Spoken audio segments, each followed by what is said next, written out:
অসমৰ মাননীয় মুখ্যমন্ত্ৰী হিমন্ত বিশ্ব শৰ্মাক ধন্যবাদ জনাব লাগিব যে তেখেতে মোক কৈছিলে যে আজি মই আমাৰ দেশৰ গৃহমন্ত্ৰী শ্ৰীযুত অমিত শ্বাহ ডাঙৰীয়াক সাক্ষাৎ কৰিবলৈ আহিব লাগে বুলি আৰু মই যি সময়ত সাক্ষাৎ কৰিছিলোঁ তাত আমাৰ মাননীয় মুখ্যমন্ত্ৰী আৰু বিজেপি দলৰ যিকেইজন ৰাষ্ট্ৰীয় নেতা আৰু আমাৰ লখিমপুৰৰ বিধায়ক মানৱ ডেকা ডাঙৰীয়াও উপস্থিত আছিলে। মোৰ এটা অনুভৱ যিখিনি মই কথা বতৰা পাতিলোঁ ইয়াত কোৱাটো পূৰা ঠিক নহ'ব, কিন্তু মোৰ এটা অনুভৱ ইংৰাজীত এষাৰ কথা আছে যে politician thinks for next election and statesmen thinks for next generation. মই তেখেতৰ সৈতে কথোপকথনত আমাৰ অসমৰ ভৱিষ্যত প্ৰজন্মক লৈ বা আমাৰ জাতিটোৰ ভৱিষ্যতক লৈ তেখেতৰ যিখিনি জ্ঞানৰ গভীৰতা আৰু তেখেতৰ যিখিনি কথা বতৰা মই এটা আশ্বস্ত হৈছোঁ যে এই ধৰণৰ নেতাৰ নেতৃত্বতেই আমাৰ ৰাজ্যবিলাকে আমাৰ যিটো স্বাভিমান, আমাৰ যিটো স্বকীয় বৈশিষ্ট্য আৰু আমি যিটো ভৱিষ্যতৰ অসমখন চাব বিচাৰোঁ সেইখিনি আমি বাস্তৱিক ৰূপায়ণ কৰাত নিশ্চয় সফল হ'ম। সেইখিনিয়ে মই কৈছোঁ। মই তেনেকুৱা কথা পতা নাই, কিন্তু মই মুখ্যমন্ত্ৰী ডাঙৰীয়াক ধন্যবাদ আৰু এবাৰ দিম যে মোৰ যিটো বায়'ডাটা, পলিটিকেল বায়'ডাটা, যে মই যে এটা সাধাৰণ পৰিয়ালৰ এজন শিক্ষকৰ ল'ৰা হৈ কষ্টৰ জৰিয়তে যে এইখিলৈকে আহিছোঁ সেইখিনি কথা মই কথা পতাৰ আগতে মোৰ সম্পৰ্কত মুখ্যমন্ত্ৰী ডাঙৰীয়াই এটা পৰিচয় দিছে। মই এষাৰে ক'ম যে ৰাইজে মোক ভূপেন বৰা হিচাপে কলেজীয়া জীৱনৰ পৰা দেখিছে। কলেজত মই ছাত্ৰ একতা সভাৰ নিৰ্বাচিত প্ৰতিনিধি আছিলোঁ, ডিব্ৰুগড় বিশ্ববিদ্যালয়ৰ সাধাৰণ সম্পাদক আছিলোঁ।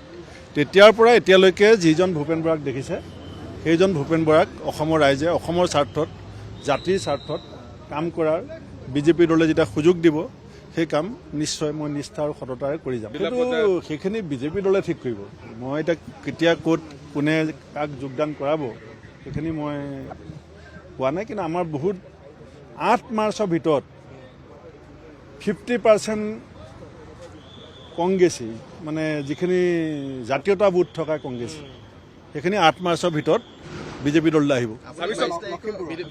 নহয় নহয়, গোটেই অসমৰ। এতিয়া কংগ্ৰেছ দলৰ ফালৰ পৰা যদি কোনোবাই মোক প্ৰশংসা কৰে সেইটো আশ্চৰ্যকৰ হ'ব, কিন্তু মই পদত্যাগ কৰাৰ দিনাখন ৰাজ্যখনৰ কংগ্ৰেছ দলৰ গোটেইকেইজন শীৰ্ষ নেতা গৈ সভাপতিয়ে ক'লে যে ভূপেন বৰা এটা স্তম্ভ আছিলে, সভাপতিয়ে ক'লে যে মই মাফ খুজিছোঁ, আৰু যেতিয়া মই পদত্যাগ পত্ৰ উঠাই নল'লোঁ তেতিয়া তেওঁলোকে মোক যি ধৰণৰ কথা বতৰা কৈছে মই অকণো আক্ষেপ কৰা নাই। মই উপনিষদত পঢ়িছিলোঁ যে বদনাম এইটো আমি এটা শব্দ বুলি ভাবোঁ। বদনামটো, বদ মানে বেয়া, নাম মানে সুনাম, দুটা সংস্কৃত শব্দ মিলি পেলাই বদনামটো হৈছে।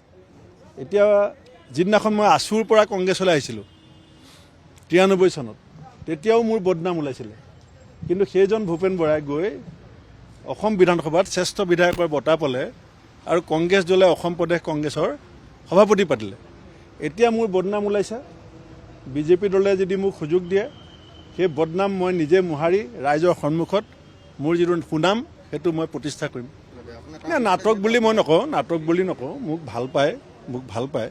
আৰু যেতিয়া লক্ষ্মণ বৰ্জন হৈছিলে, এতিয়া কথাটো লক্ষ্মণ বৰ্জনটো হৈছে, এতিয়া তেওঁলোকে মোক বৰ্জন কৰা নাই, মই তেওঁলোকক বৰ্জন কৰিছোঁ। নাই, আঁতৰাবই লাগিব। এতিয়া মোক ৰাজীৱনত ৰাখিলে কেনেকৈ হ'ব?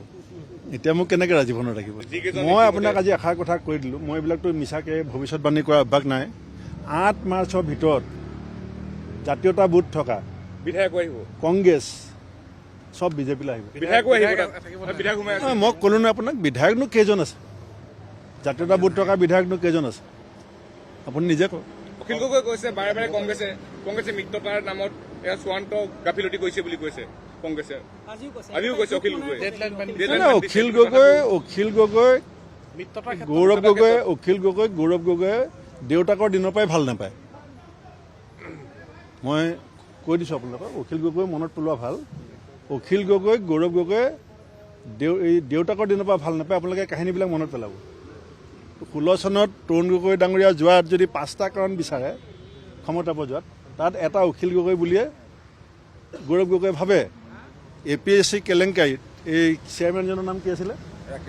ৰাকেশ পালে সোণৰ চেন দিয়া বুলি অখিল গগৈ ডাঙৰীয়াই ফাদিল কৰা নাই জানো গতিকে ভিতৰে ভিতৰে কথাবিলাক মনত পৰি আছে চবৰে মিত্ৰতা হ'ব নে আপোনাৰ মতে মিত্ৰতা মই এতিয়া নাজানো নাই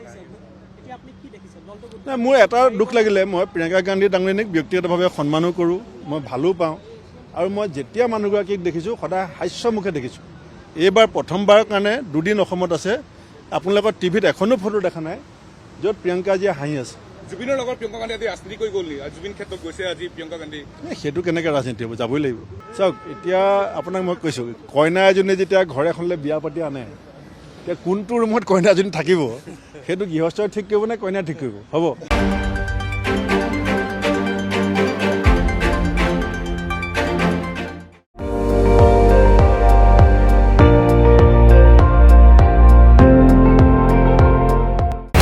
আপুনি চাই আছে ND24 সৰ্বশ্ৰেষ্ঠ নহয় সৰ্বোত্তমৰ দৌৰত